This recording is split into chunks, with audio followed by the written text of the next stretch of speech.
Bienvenue au cœur de l'info sur France 24, il est 19h à Paris, il a une actualité. Kiev qui accuse la Russie d'avoir pour la première fois tiré un missile intercontinental sur son territoire.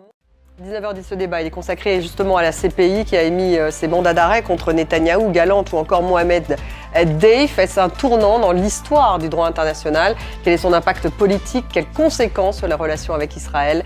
Quel impact sur le conflit au Proche-Orient et sur l'après-conflit? Et on démarre avec la guerre en Ukraine. Kiev qui accuse donc la Russie d'avoir pour la première fois tiré un missile intercontinental sur son territoire. Gulliver, on peut dire que ce sont des affirmations qui démontrent une forme d'escalade du côté russe. Merci Gulliver Krag en direct de Kiev et pardon pour les tout petits problèmes de liaison.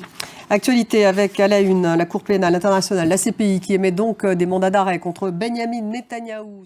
Direction les États-Unis avec ce revirement, puisqu'on apprend à l'instant que l'ancien élu républicain de Floride, Matt Gaetz, actualité en Afrique avec au Mali, la junte au pouvoir qui nomme le général Abdoulaye Maïga au poste de Premier ministre. Il remplace le civil Shogel Kokala Maïga, limogé pour avoir critiqué le flou sur la date de départ des militaires. Marion Laurie.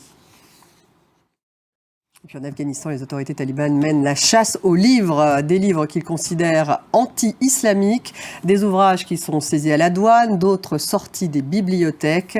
Plus de 400 titres sont désormais interdits. Léo Péchard. On termine avec ces images en Islande, avec ce volcan qui est entré une nouvelle fois en éruption la nuit. Merci de nous avoir suivis. Reste avec nous en quelques minutes. Le débat, il est consacré à ces décisions de la Cour pénale internationale qui a un impact aussi sur le conflit au Proche-Orient.